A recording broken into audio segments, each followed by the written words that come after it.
please join me in welcoming Mr. Morris Sutton.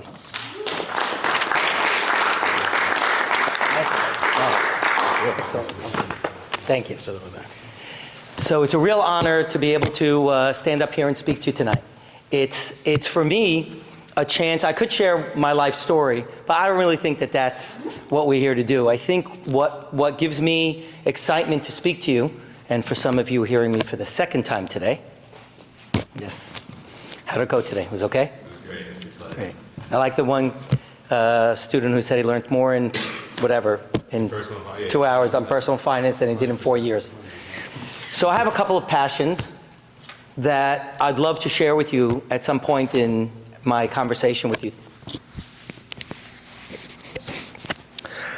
Most of all, what's most important to me is to make sure that if you have a pen and paper, I really want you to be able to walk away and feel inspired or have something that triggered you that would be something you could follow up on in your own life. I'm definitely going to talk about judgment and everything that came into play in this pillar, but where I want to start is just with life. For me, the most important thing to share with people is that you're starting out as young people. And the best way to describe it is we all know that there are how many seasons to the year? Just make sure everybody's still alive. 4 seasons. Anybody know them? Summer, fall, winter. Great. That's a very good example of what your life's going to be like.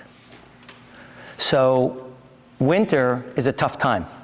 If you're owning some stocks tonight, you might feel that way. So winter's coming in all our lives.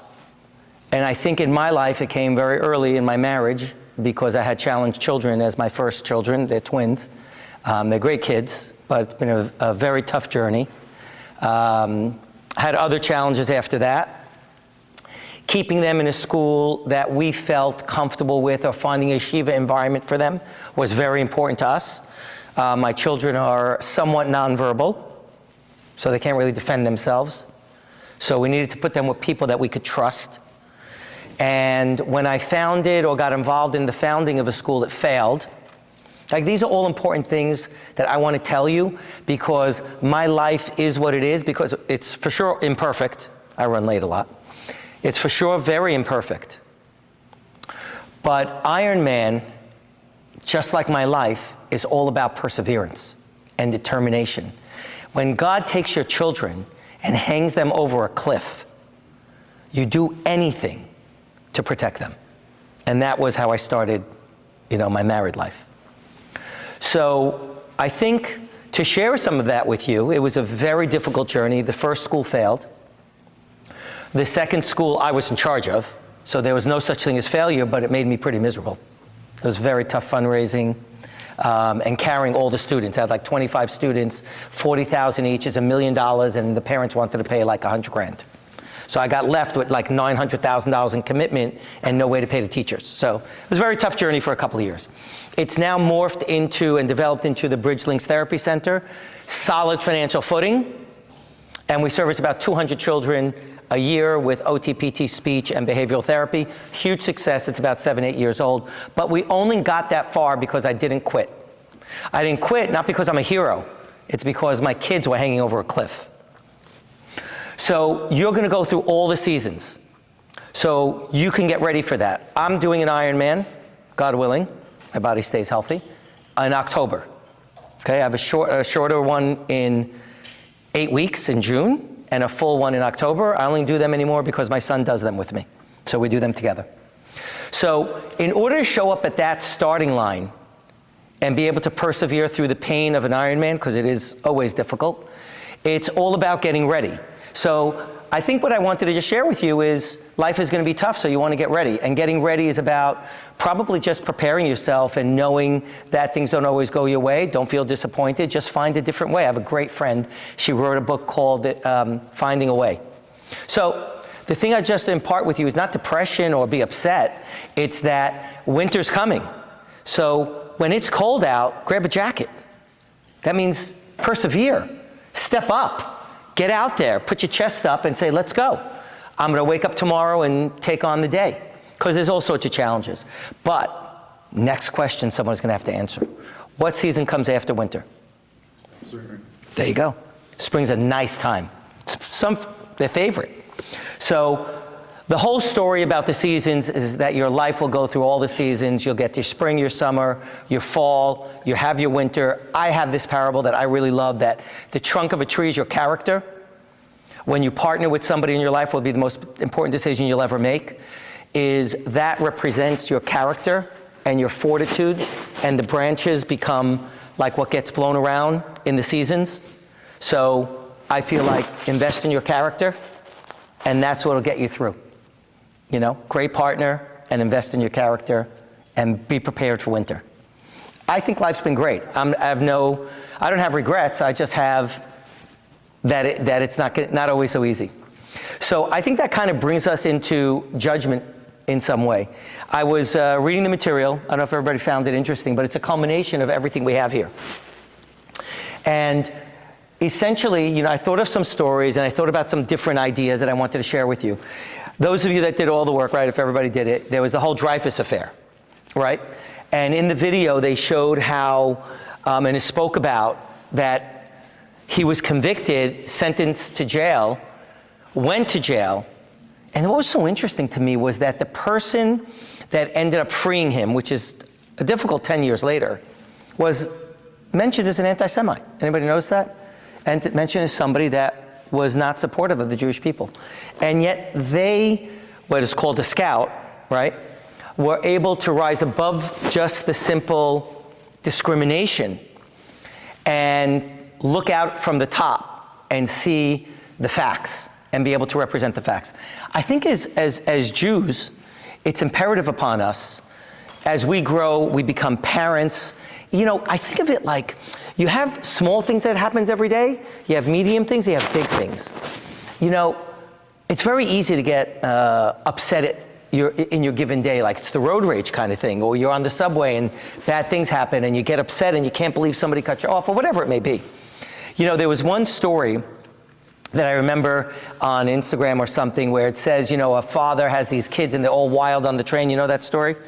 And somebody comes over to them and says, it's ridiculous. Can you please just, you know, manage your children better?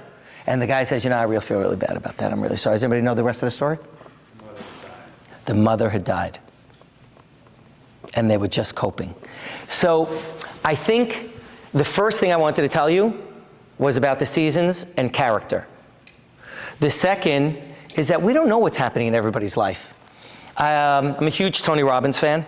I probably have 200 quotes in my photo album, not all of his, they're just in general, because I use the 5-minute journal app, which I'll tell you about in a few minutes. And it starts with a quote every day. So I kind of like quotes. And it goes, one of my favorites is that your life is not about what happens to you. It's about the definition and the meaning you give what happens to you. I don't think anybody should judge me if I didn't want to give up my children. I have a good friend, not a good friend, that had a special needs child the same time I did. My children are 30 now. And they decided to give them up. I can't judge them. You can't judge them. I don't know what it is about my character, and maybe Hashem doesn't show you your story until God knows when, right? Hopefully in 120. But I'm 60, and I have my children for 30 years. But I can tell you that God made me a very sensitive soul. I'll tell you something interesting as a personal story. Rabbi, if I'm not going in the right direction, you just point me in. Okay.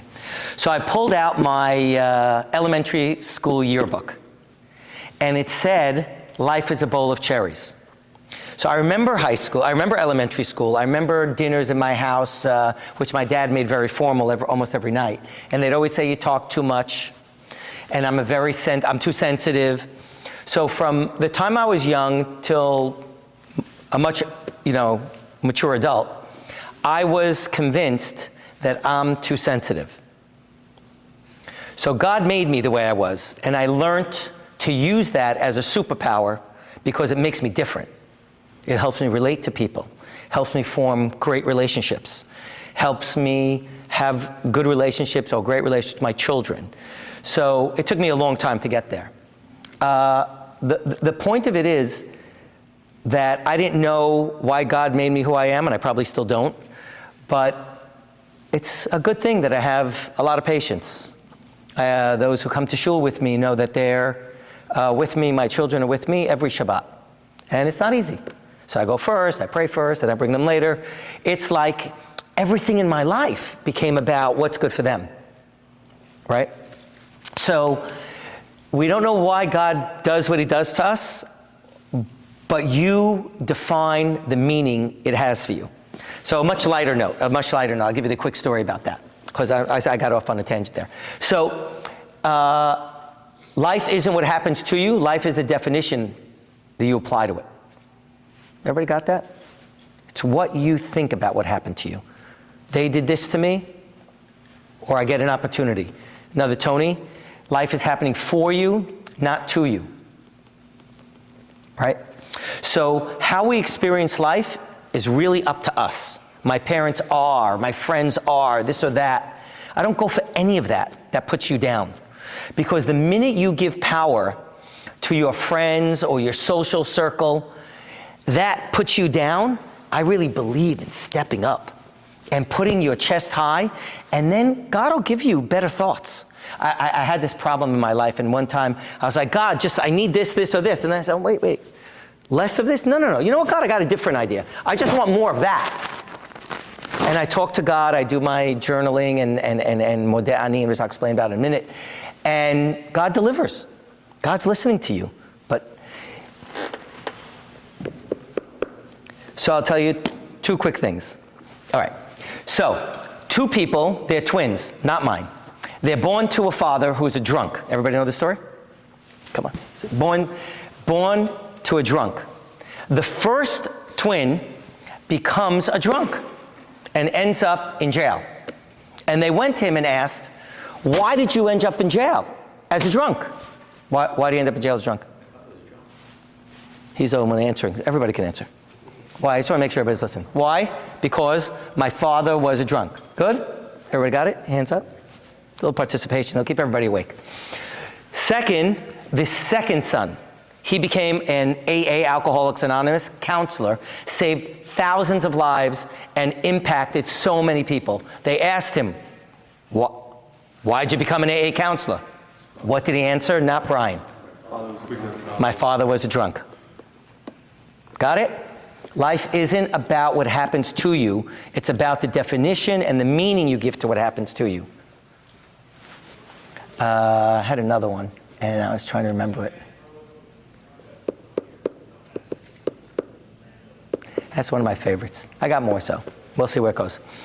So when it comes to picking up our lives and making it the best it can be, I want you to know it's all in your power. I really don't go for giving your friends or social circles power over you, and I think you can design your life to be everything you want. Just got to take it on and be responsible. So we get into, anybody questions? Anything else? My other passions are investing, but I know other people could do that very well, and I'm happy to talk about that another time. So as it comes to judgment, I was thinking about a few things to tell you. First, when I think about judgment, I had an idea, other people told me some other ones. My idea was my uncle. My Uncle Mo, may rest in peace, was my boss for like 30 years. And we ran a part of our business together. And I remember one day, he even on his tombstone, there's the scales of justice. Not because he was a lawyer. He was just a man of ethics. And we run our business today based on his code of ethics, and my father's and the other partner. So I'll give you this story. So judgment, I'm thinking about judgment. I'm thinking about the Dreyfus. I'm thinking about being a scout, which is taking a view. Thinking about Jews, not to judge. Thinking about the train story I told you, not to judge others. Can't believe it. Can't believe your friends. You don't know what it's like in their life. You don't know what it's like in their brain. How about just being supportive? How about just being friends? I've heard stories so many times, the coolest people in high school, right? Hopefully there's nobody here. They're not the nicest people. You know? It's not about that. It's about really extending yourself. Leave here, the Solomon program, leave high school, be a mensch. Be a fine Jew. You'll be happier. Form relationships. Be authentic. When they turn their back on a friend, support them. You know? People really appreciate that. That goes a long way, and one day it'll come back to you. Do good, God will do good for you. So my uncle, the story, I'm young, and he hires a forensic accountant because some funny business going up in our books. And he comes to say, Mr. Sutton, today I uncovered this, and this, and by the way, I'm going to void this check. He says, okay, what's the check? He says, I don't know, it's like $12,000, $8,000 to a lawyer. So what happened? I don't know, never got cashed. Okay. All right, Mr. Sutton, I'll see you later. He goes, wait, where are you going? Where's the check? He says, I told you, I voided it. He said, did the man do the work? He says, yes, but that was 3, 4, 5 years ago. Did the man do the work? Well, I heard him through the other room, come in the room. What's going on? Morris, did you remember working with this and this and this and this? I said, yeah. He says, tell David the number, I want him to go call him. For what? There's a check outstanding from 4 or 5 years ago. I said, Uncle, the guy's not looking for the check. And what did he tell me? Did he do the work? Yes. What did we do? Called him and paid him. I don't know if that's really judgment, but that's what I think about. When we go through life and you look at the Dreyfus Affair and you look at anti-Semitism in America, which it dumbfounds me because on the side of evil and wrong, that never wins, you know, but it's so disappointing to see. And we get to graduate from high schools and we're Jews and we're in the Solomon program. What'd you get out of it? Don't judge others. Give people the benefit of the doubt. Know that you came from a community that values every human being equally. And that is enough to graduate with. Because there's a lot of judgments we could talk about. And I thought about a few others to share with you, only so you carry it. You remember Maurice was here last week, or right, the last time we were here? You know what struck me? How we said he accepts other people's money, so therefore when he's in public, he makes sure to hold himself a certain way. You don't have to take other people's money to do that. You should just know that wherever you go and whatever you do, you don't have to do drugs, you don't have to drink, you don't have to show up a certain way. You have to hold yourself to your own measure of what you want to be. So Maurice has that measure, you know, and he feels like someone's always watching. And I have my own measure of whatever. And nobody says you can't have fun. But I just wanted you to know that there's judgment where we're judging others, which was happening in the Dreyfus Affair. There's judgment when we're trying to make the right decision. If some of us are going to be bosses and you're going to treat other people who work for me, they know we're good, honorable, honest people.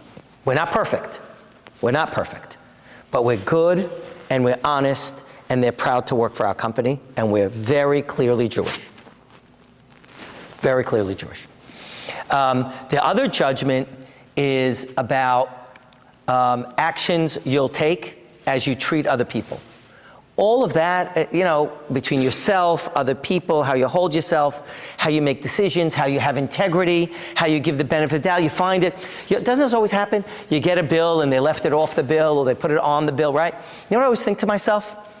The $12 soup. It's going to matter to me? Do the right thing. Do the right thing. You're going to give a tip. 10% is good. You give 20, you know how hard the waitresses and waiters work? They're killing themselves. Give a little extra is going to matter to you? No. You do the right thing, you're the one that benefits, not anybody else. My good friend wrote a book called Chesed Boomerang. It's all full of stories of how you do and you get, and it happens every day in all of our lives. You do and you get. I'm just telling you. You do and you get. You do something here and maybe I'll find a relationship with someone or business or friendships, right? Because I see some of you in my shul and whatnot. So I think there's a lot there that really can make a big difference. All right. Anybody have questions, ideas, or different topics I should go into? Before any questions? I could tell you about the Modeh thing. It's a quarter to, but I could do it in a few minutes. Yeah. Is that okay? What, do you want me to end at 6:45 or 6:45? So 6:50. 6:50. Okay. So I speak often, and it's sometimes about investing, which everybody should get a Roth IRA, but That's another story. And start saving soon and early, because it's so important. You have the gift of time, and that's what makes compounding really roll. I want to tell you, I teach about happiness, because I spent 8 years at Tony Robbins seminars. And I'm going to tell you how I got there, because it's a chesed story.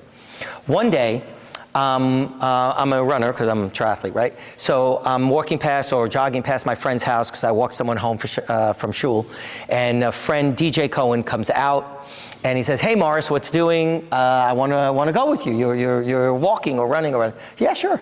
He goes with me, and he says, "I have this really tough diagnosis. I have some sort of cancer." And we talked about it. And towards the end of our time that we were hanging out that day, he said, "You know, I met this guy, Tony Robbins." I said, "I've heard that before." He says, yeah, he's a motivational speaker thing, big teeth, big guy. I said, "I don't know, I've heard of him, I don't know." He says, "I met him because my friends flew me to a Chicago Bulls game and got me into the locker room, and I met Tony Robbins. And Tony told me that I can come to his seminar for free with a friend, and I want you to help me get the tickets." I said, "Okay, what do you want me to do? Call the office and get the tickets? I can do that for you." "Yeah, I got chemo, I got this, I got that." So, "DJ, I got it covered." I called Tony Robbins' office, I got a rep on the phone, he got to the office, but that long story short, 2 weeks later, I get an email with 2 tickets. So I forward the email to DJ, and he says, "Can you bring him to my house?" "Sure." I print it out, I bring it to him, and I give it to him. And he says, "How are we doing this?" I was like, "How are we doing what?" "How are we doing the seminar?" I said, "DJ, I have Blian Haraz, a full plate at home. I'm not taking you on a seminar. You're going to this seminar. You asked me to, you didn't say take you, you said get the tickets for you." He says, "Yeah, but how am I supposed to go?" I said, "I have no idea. Because I have cancer. I need someone to take me." It's okay, I'll go home and ask my wife. My wife says, "Come, honey. When you see somebody, you take the Hebrew name. Okay? David, Ben, right? Did you get that?" I said, "Yes, I got that, honey." "Did that say go to LA? Where is it?" "LA. "For how many days?" "Like 8. She goes, "Okay, no. This is crazy. We're going to talk in the morning." Okay. I get a call in the morning at the office. "Honey, did you tell him? Tell me not going?" I said, No, I'll call right now." And what does she say? Can't do that. Can't do that. Because I know, or his wife knew, I don't know what had happened, it's a number of years ago, but we know he'll be in good hands with you, which is true. I won't flinch. Like whatever he needs, I know I'm good. Like, so she said, "You need to take him." So, I did the usual, I coordinated. I'm an operations manager by whatever I used to do, so I'm detail oriented. So got in touch with the medical team, his oncologist, the whole story. And DJ is the most positive individual you ever met on the planet. He goes for chemo in a costume every time he gets chemo at Sloan. People thank him for being a volunteer until they see his port. He's a very, very special guy. He should rest in peace. He did pass away, but his years and years of living this DJ Day, which I speak at often at Hillel Yeshiva, which is a day of positivity. So I'll try to wrap it up. So anyway, I go to this seminar, and this big guy with big teeth has 15,000 people in a stadium for 4 days. Nobody leaves the room to go pee. I swear to God, I never saw anything like it. I have videos of DJ that day. It was wild. So I learned a ton about the journey of happiness, personal growth, financial, and I spent, I probably go to 1 or 2 seminars a year for the first 4 or 5 years. It's been about 7 years. So I really learned a lot. So DJ, what's the point of that whole elongated story? Is you do good, you get good, right? So another one for tonight. You do good, you get good. So DJ asked me to go out of my way. Was it hard? It was hard. It was hard. And he had whatever had going on. But I had a wild experience, and I got introduced to something that transformed my life. So I think chesed boomerang. Do good, get good. That's a good one. Okay, and I'll close with this. Being happy and fulfilled in life. There's another quote that I love. There's a science to achievement. Work hard, do the Roth IRA, listen to IRA, right? Those are the science of achievement. There's an art to fulfillment. And the Holy Grail is in fulfillment, okay? So that means making you happy is unique to you. Achieving what stuff, read some books. There's some good stuff in there. Okay, so how do you do that? So I have one of the answers, and I'll end with this. You have a Siddur. We have a Siddur in the Jewish faith. Sephardic, Ashkenaz, they all start, we're going to quiz the rabbi, with the same prayer. What's the prayer? All Siddurim start with.